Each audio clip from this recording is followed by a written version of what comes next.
was bringt das denn, wenn ich jetzt da einem Mensch Liebe bringe in einer Welt voll Hass oder einem Mensch Würde bringe in einer Welt von Entwürdigung und Mobbing und so. Ja, für die Welt mag es vielleicht wenig bringen, aber für den einen Mensch bedeutet es die Welt.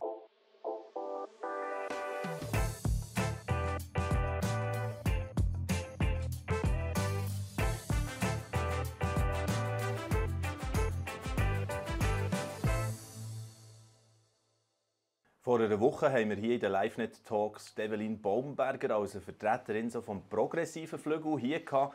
Und ich habe mich ein bisschen weit aus dem Fenster rausgelehnt, weil wir haben mit ihr darüber gehabt, über das RevLab Festival. Und dort habe ich eben auch angesprochen, ja, dass es Vertreterinnen vom anderen Bereich gibt, sagen wir mal, vom anderen Spektrum von der Glaubensüberzeugungen her im Freikirchenbereich, die eher so ein bisschen kritisch eingestellt sind. Und da habe ich namentlich einen erwähnt, das ist der Christian Haslebacher, und ich gesagt habe, ja, wahrscheinlich würden sie sich nicht in allen Punkten ganz verstehen. Und mit diesen Schubladisierungen habe ich dann herausgefunden, es ist so eine Sache, da muss man vorsichtig sein, weil Menschen und einfach das Leben allgemein sind immer viel facettenreicher und es ist viel vielschichtiger, komplexer, als nur so eine Schublade zu geben. Darum, und jetzt ist er hier, Christian Haslebacher. Im Gepäck hat er sein neues Buch, das hier, «Dein Leben zählt», wo wir nachher vor allem darüber reden werden, im Hauptteil von unserem heutigen Talk.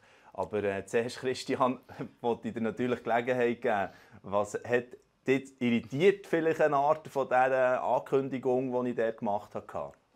Ja, danke vielmals, Florian, dass ich da sein darf. Ich schätze das sehr und ich freue mich auf das Gespräch da mit dir.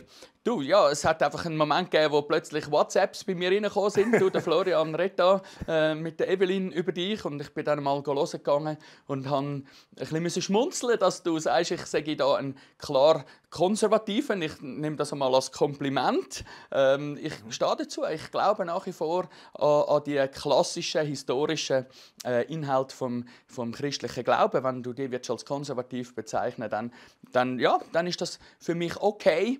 Gleichzeitig bin ich der Autor vom Buch «Yes, She Can», wo ja für Frauen in der Gemeinde sich stark macht. Und dort bin ich eigentlich stark in einem progressiven Schubladen hineingesetzt worden. Ich glaube, es gibt so ein bisschen mindestens drei Lager innerhalb von der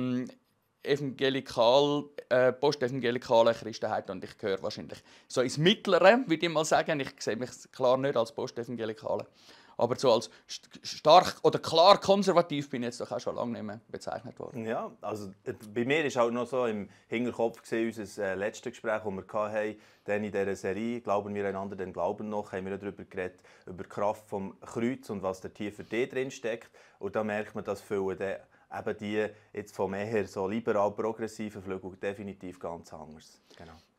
Das ist ja so. Und was das Kreuz und das Blut von Jesus und so betrifft, da bin ich sicher ein Konservativer im positiven Sinn des Wortes.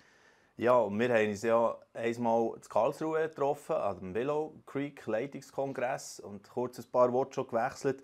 Und ja, zuerst wollte ich so ein bisschen dort noch nachhaken, einfach weil einige haben da, denke ich, auch ein bisschen mitverfolgt oder sind selber dort gewesen. Was war so dein Ziel, für dort hier reinzuhören und teilzunehmen? Ja, also es war ja ein Leitungskongress zum Thema Hope. Und das trifft es eigentlich sehr gut, was mein Ziel war, um dorthin zu gehen. Einerseits wollte ich Impulse bekommen als leitungsverantwortliche Person und andererseits wollte ich Hoffnung und Zuversicht danken für den Gemeindebau in einer postmodernen Welt, wo wir uns befinden.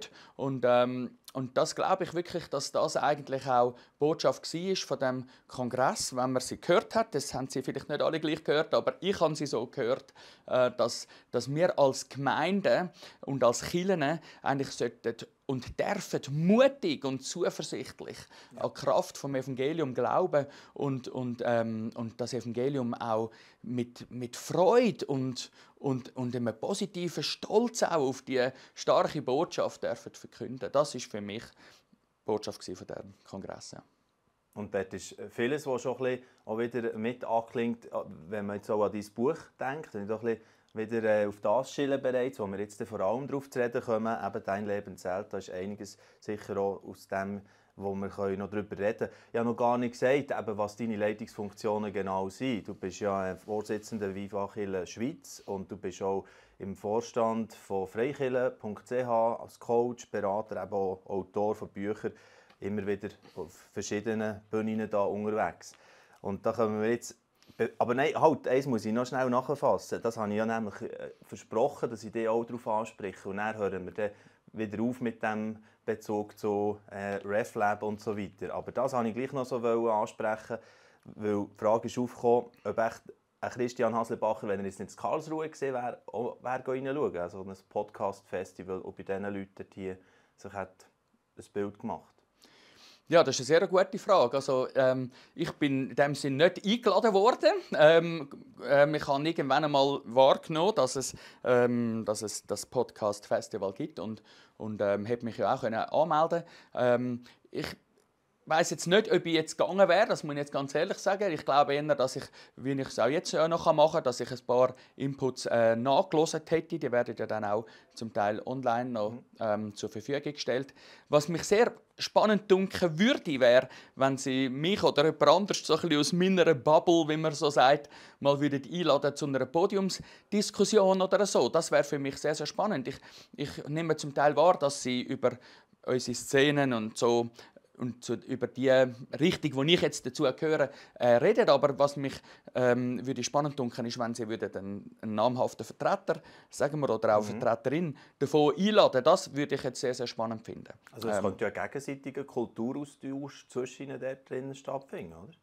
Ja, ich denke, es wäre gut. Man würde mehr auch miteinander reden als übereinander. Und ich möchte mich eigentlich auch zurückhalten, jetzt da über die RefLab-Szenen jetzt da grossartig mich öffentlich zu äußern. Super, okay. Ja, und jetzt gehen wir wirklich über zu dem Buch, das du hast herausgegeben im Mosaic Stones Verlag. Und da hier finde ich schon mal spannend die Beschreibung, die zu dir drin ist, als Autor. Christian Haslebacher ist fasziniert von der Kraft und Schönheit der christlichen Botschaft. Seiner Meinung nach haben viele Leute wesentliche Inhalte der christlichen Botschaft nicht ausreichend verstanden. Der vorliegende Text basiert auf seinen Erfahrungen als Theologe, Referent, Coach und so weiter. Genau, also der erste Teil ist eigentlich schon mal interessant. Also du würdest wirklich sagen, das brauchen wir. Und viele haben nicht verstanden oder noch nicht verstanden gewisse wichtige Fakten oder Elemente der christlichen Botschaft. Kannst du das noch ein bisschen erklären? Ja, also genau, ich habe da ein Büchlein geschrieben und das hat eigentlich wie verschiedene Triggers gehabt. Einer davon war, dass ich mit meinem Nachbar, der total säkular ist und esoterischen Background hat, dass ich mit ihm viel über den Glauben geredet habe. Und ich habe wie kein Büchlein gefunden oder kein Buch, wo ich gedacht habe, das kann ich dem mit Hand drucken. Und dann habe ich es halt geschrieben. Das ist so ein Anfahrtsweg, den ich da kann. Und ich habe mir auch beim Schreiben immer wieder gefragt, wie würde ich es jetzt dem Nachbar sagen. Ich rede eigentlich mal zuerst zu meinem Nachbar und dann noch zu anderen Leuten. Jetzt, was mir aber auffällt, ist, dass nicht nur mein Nachbar, sondern auch andere Leute, auch zum Teil Christen, sehr stark auf das reagieren, wenn ich da schreibe, weil sie sagen, hey, so habe ich es jetzt noch nie gehört oder wow, das sind spannende Wörter. Ich habe auch probiert, so mit diesen 5 Begriffen, die ich ja brauche, Begriffe zu wählen, wo ich glaube, wo in der postmodernen Welt sehr, sehr wesentlich sind. Jede Person sehnt sich nach Liebe, nach Würde, nach Versöhnung, nach Zuversicht, nach Wirksamkeit. Und das sind für mich sehr wesentliche Inhalte vom Evangelium schlussendlich. Und ich meinte, dass gewisse Leute, die das Evangelium auch kritisieren oder eben auch Christen und Christinnen selber, die sich als Gläubige bezeichnen, dass sie zum Teil das nicht in der nötigen Tiefe verstanden haben, wenn ich da probiere, doch auf 114 Seiten, ich probiere mir wirklich jetzt kurz zu fassen, probiere das zusammenzufassen. Das ist gelungen, ja, das ist wirklich, das ist also nicht jetzt, also ich habe es an einem Abend durchgelesen, das ist nicht so ein Problem. Und dort hier, eben, wenn wir jetzt ein bisschen reingehen noch in einzelne von diesen Aussagen oder diesen 5 Punkten, Begriffe über christliche Spiritualität, die du drin hast. Das eine nehme ich als erstes, was du aufgezählt hast, Wirksamkeit, wo du auch sagst, das ist eine Frage der Entscheidung. Das hat mir einen spannenden Aspekt gedacht, wo eben, ja, zum Ausdruck kommt, wie gehe ich mit dem Ganzen um, mit dieser manchmal grossen Herausforderung von tausenden Menschen, die irgendwie etwas von dem erfahren und dann fange ich gar nicht erst an. Aber was ist eben vielleicht der Weg, den auch du probierst zu wählen? Ja, also eben, ich glaube, das Evangelium spricht dir und mir und allen, die uns jetzt zulassen, wenn sie das glauben wollen, wenn sie das annehmen wollen, spricht es eben voraussetzungsfreie Liebe und unantastbare Würde und befreiende Versöhnung und hoffnungsvolle Zuversicht und weltverändernde Wirksamkeit zu. Das spricht zuerst einmal dir und mir zu. Und das dürfen wir einfach zuerst einmal annehmen und drin uns baden, soaken, wie man so schön sagt auf Englisch, also uns richtig treifen von dem, oder? Und gleichzeitig sind wir herausgefordert und auch befähigt und auch bevollmächtigt, das rauszutragen in unsere Welt, diese Sachen. Also, wir kommen Liebe über, wir geben sie weiter. Wir kommen Würden über, wir geben sie weiter. Und wir kommen Versöhnung über und wir sollten das Klima von der Versöhnung schaffen. Und unsere Welt ist ja voll von Lieblosigkeit und Entwürdigung und Hass. Viele Kriege, die es da gibt auf dieser Welt.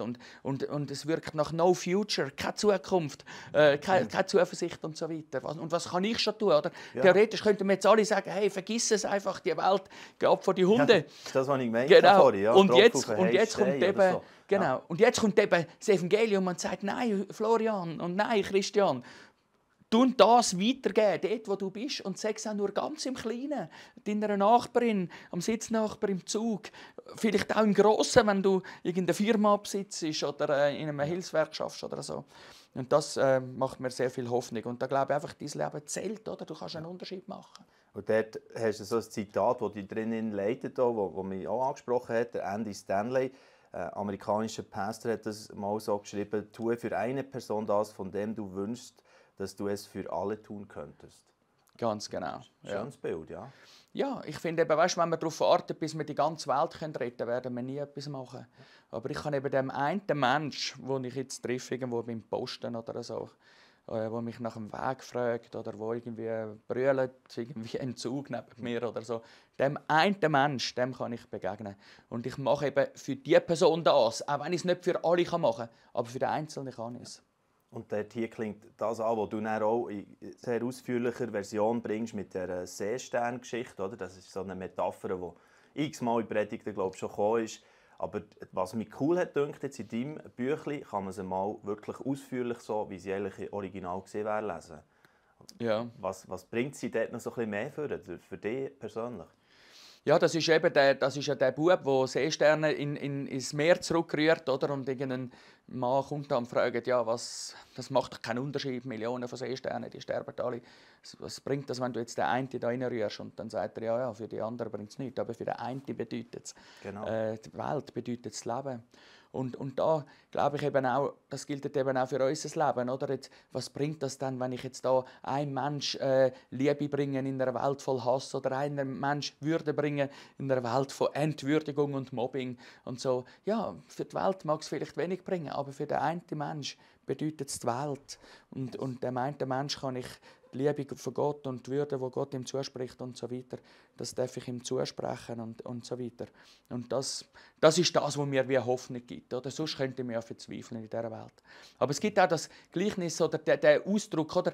Wenn ganz viele Menschen an ganz vielen Orten ganz viele kleine Sachen tun, dann werden sie die Welt verändern. Und da glaube ich eben, das sind gerade wir Gläubigen, wir Christen und Christinnen in der Schweiz und in Europa und auf der ganzen Welt herausgefordert, da weiterhin an die Kraft des Evangeliums zu glauben und da im Kleinen einen Unterschied zu machen. Vielleicht ist euch auch schon aufgefallen, dass auf diesem YouTube-Kanal keine Werbung läuft. Das hier ist die einzige Werbeunterbrechung. Mit unseren Social-Media-Plattformen generieren wir keine Einnahmen. Darum sind wir auf Spenden angewiesen. Herzlichen Dank, dass ihr uns finanziell unterstützt und es so möglich macht, dass noch mehr Menschen im Glauben ermutigt werden und Orientierung finden zu aktuellen Themen. Unten in der Infobox findet ihr alle Informationen zu den Spendenmöglichkeiten. Jetzt wünsche ich euch weiterhin viel wertvolle Impulse mit diesem Video hier und den weiteren Videos auf diesem Kanal. Kann ich noch ein paar andere Aspekte einfach jetzt ein bisschen beleuchten und die Lust hier hoffentlich wecken, dass man dann das Büchlein als Ganzes noch wird lesen oder einige von euch. Ein paar haben vielleicht auch das Glück und können eines von diesen 3 Büchern, die Christian hier hat mitgenommen hat, gewinnen. Da könnt ihr das Mail schreiben an redaktion@livenet.ch und dann könnt ihr teilnehmen an der Verlosung. Das heute zum Zwischenschießen schieben. Und jetzt gehen wir zu einem Thema, das du auch recht persönlich erzählst. Seite 60, 61 ist das zum Thema Versöhnung. Du hast vorhin gesagt, das Klima von Versöhnung schaffen. Und das hat bei dir zum Beispiel mit deiner Mutter mal auch so Bedeutung bekommen, ganz speziell. Kannst du dort vielleicht ein bisschen mehr dazu sagen? Ja, also ich hatte eine gute Beziehung zu meiner Mutter, eine normale Beziehung. Halt, es hat in der Jugend Friktionen gegeben, das gibt es vielleicht bei vielen Orten, das hat es auch bei uns gegeben, da sind auch unschöne Worte gefallen, aber grundsätzlich haben wir eine gute... Sicher auch ein bisschen Schlitzohr gewesen, kann man schon vorstellen. Ja, ich glaube, ich bin anstrengend zwischendurch, das ist auf jeden Fall so, ja. Ja. Genau, und dann hat es den Moment gegeben, wo ich wieder den Eindruck hatte, das ist jetzt sehr subjektives Erfahren, dass Gott mir sagt, schreib deiner Mutter einen Abschiedsbrief und gegangen ihr vorlesen. Und mach das heute. Wo sie gegen Krebs kämpft. Genau, sie ist mit Krebs im Sterben gelegen. Ja. Und ich habe ihr dann einen langen, also einen zweiseitigen Abschiedsbrief geschrieben. Und dann bin ich ins Spital gegangen und habe ihr das vorgelesen. Das ist eine sehr tiefe Erfahrung jemandem nochmal wirklich in gewählten Worten einfach nochmal richtig sich zu bedanken, nochmal das Positive zu erwähnen, was war, und auch nochmal Vergebung und Versöhnung zu ersprechen für das, was vielleicht nicht optimal gelaufen ist, auch von mir her nicht und vielleicht auch von ihr her nicht. Und ja, ich würde sagen, das ist wirklich ein heiliger Moment gewesen. Sehr ein schmerzhafter Moment, so etwas zu machen. Das hat mir wirklich das Herz zum Leib ausgerissen, muss ich sagen. Also ich bin richtig verbrüllt nachher rausgegangen, aber ich bin eigentlich sehr, sehr froh, dass das passiert ist. Ich schreibe mir nachher auch im Büchlein, meine Mutter hat den Kampf gegen den Krebs verloren, aber dass das Gespräch noch in dieser Art stattfinden darf, war eben doch ein Sieg. Und das wünsche ich eigentlich jedem, dass wir können, ja, einfach diese Sachen auch unseren Liebsten noch gesagt haben, die mir gesagt werden. Ja, genau. Ja, ich komme ein bisschen zu einem nächsten Thema, wo ich finde, dort hast du schon eine sehr schöne Definition gefunden. Oder so, ja, eine Spracherklärung für etwas, wo glaube ich, vielen schwerfällt, manchmal eben das zu beschreiben, wenn es um Sünde geht. Wo du sagst, das ist weitgehend gleichbedeutend mit Entwürdigung. Und wenn man Leute auf der Straße fragen, bist du Sünderin, Sünder, würden sie sagen, ja, nein, nicht, oder? Nicht, würden sie nicht bejahen.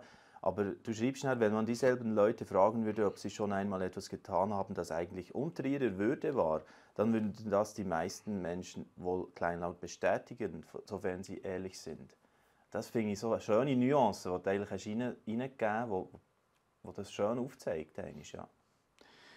Ja, ich glaube eben, dass wenn Gott uns, oder wenn Gott uns in der Bibel Sachen sagt, wo wir nicht machen sollen, christliche Ethik so, dann geht es eigentlich, es geht nicht darum, dass Gott uns irgendetwas verbieten will, das eigentlich Spass macht. Dass er eigentlich so einen kranken, humorlosen Spielverderber ist. Sondern es geht überhaupt nicht um das. Sondern es geht darum, dass Gott uns gewisse Sachen sagt, die sollen wir nicht machen, schlicht weil sie unter unserer Würde sind. Und weil es schlussendlich uns selber entwürdigt und sich auch gegen ihn wendet als unser Schöpfer. Das auch, aber zuallererst entwürdigen sie mal uns selber. Und da glaube ich einfach, dass da zum Teil ein Missverständnis ist, wenn man über gewisse christlich-ethische Aussagen redet, die jetzt heute vielleicht auch nicht so en vogue sind, dass man meint, ja, das ist doch heute nicht mehr zumutbar und das ist doch irgendwie kleinlich und wer will denn jetzt da päpstlicher sein als der Papst und so Sachen. Aber im tiefsten geht es darum, um unsere Würde und was entspricht unserer Würde als Ebenbilder Gottes und was entspricht eben der nicht. Und das ist eigentlich mein tiefstes Verständnis vom Thema Sünde. Das Wort Sünde, oder, das bedeutet heute ja mehr zu wenig Sport machen oder einen Kuchen zu viel gegessen zu haben. Dann sagen die Leute, ja, ich habe gesündigt und so. Aber es geht eigentlich nicht um solche Sachen, sondern es geht im tiefsten geht um unsere Würde.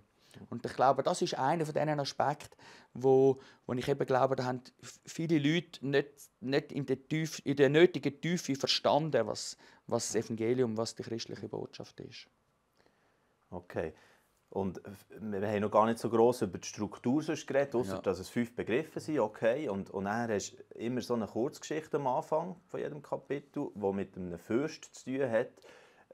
Bibelkenner merken dann relativ schnell, aha, okay, eigentlich schon nach den ersten 2-3 Sätzen konnte ich immer rätseln, ja, jetzt hat er das Gleichnis eigentlich auch genommen. Und es geht um den Friedenfürst Jesus letztlich, wo du das ein bisschen aufzeigen wolltest. Also das ist eigentlich auch ein bisschen eine Storytelling-Form, die du gefunden hast, oder wie? Ja, genau. Ich denke, es ist heutzutage wichtig, dass man mit Storytelling kommuniziert. Ja. Und ich habe da so ein Storytelling gemacht, dass ich bei jedem Kapitel am Anfang ein Gleichnis paraphrasiert habe. Und das ist eigentlich Jesus. Und ich denke aber, das ist auch sehr ein wichtiger Punkt in dem Sinne, oder? Also Jesus ist ja der König und der wird in dieser Story beschrieben, der König. Jesus Christus. Christus ist ja nicht sein Nachname, sondern sein Königstitel. Und das ist auch etwas, was heute eigentlich sehr unattraktiv ist, oder? Zu sagen, ja, das gibt da einen König und der regiert und so. Aber es ist etwas sehr Zentrales eben doch. Und da bin ich jetzt halt wieder ein Konservativer vom christlichen Glauben. Jesus ist König. Ja, und der König ist für uns gestorben und auferstanden, das auch. Aber er ist eben König. Und wir glauben an einen König. Ja. Und Glauben, das deutsche Wort Glauben kommt von geloben, oder? Geloben, glauben, oder? Wir merken es noch. Und Glaube bedeutet eigentlich im tiefsten, wir geloben an einem König unsere Loyalität, unsere Gefolgschaft. Und der König liebt uns und ist für uns gestorben und so. Aber er ist eben immer noch König. Es gibt kein Königreich ohne König, oder? Ja. Und von dem her ist es nicht ganz zufällig, dass ich da so eine Königsstory eingebaut habe. Ja, das hat mir übrigens sehr gefallen. Und auch, du hockst ja jetzt hier in diesem Studio, wo hier gerade der Leu hinten dran ist. Auch. Wir sind in diesem Leuenjahr und ich habe nämlich auch genau das aufs Herz bekommen. Oder? Das ist auch das königlich-majestätische drin. Oder? Er ist eben der Sieger ist, der regiert. Also das ist, von dem her hat es mich sehr angesprochen, genau auch mit diesen Kurzgeschichten. Ja, ich möchte noch gerne ein bisschen darauf kommen, jetzt, wenn wir bei Jesus sind, kurz vor Ostern und so, wo jetzt aktuell gerade die Saison ist, wo wir drin stecken, Passionszeit. Was hast du dort besonders auf dem Herzen oder was macht die Zeit mit dir auch speziell? Du fasten, keine Ahnung, leben so wie Gänge in dieser Zeit auf Ostern her. Was ist das bei dir?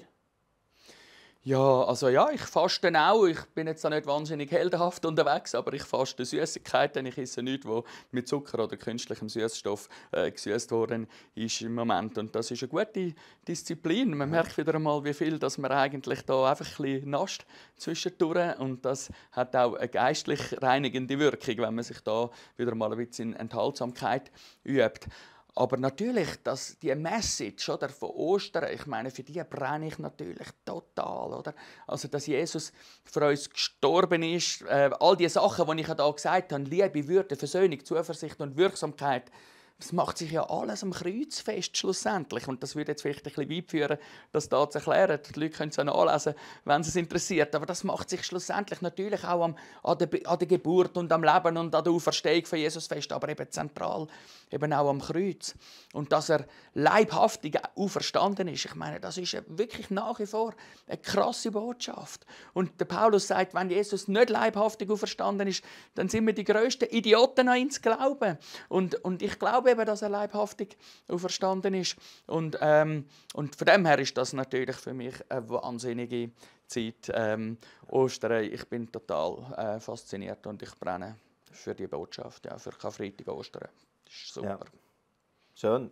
Christian, hat mich sehr gefreut, dich hier mal als Gast zu haben in diesem Live-Net-Talk heute. Und Vielleicht noch zum Abschluss, einfach so auch bei dieser Rolle, die du hast, eben Viva Kirche Schweiz. Wir haben jetzt nicht gross über irgendwelche Entwicklungen geredet, die dort hier so abgehen im Moment, ausser rund um den Willow-Kongress vielleicht. Dort ist es ein bisschen zum Ausdruck gekommen.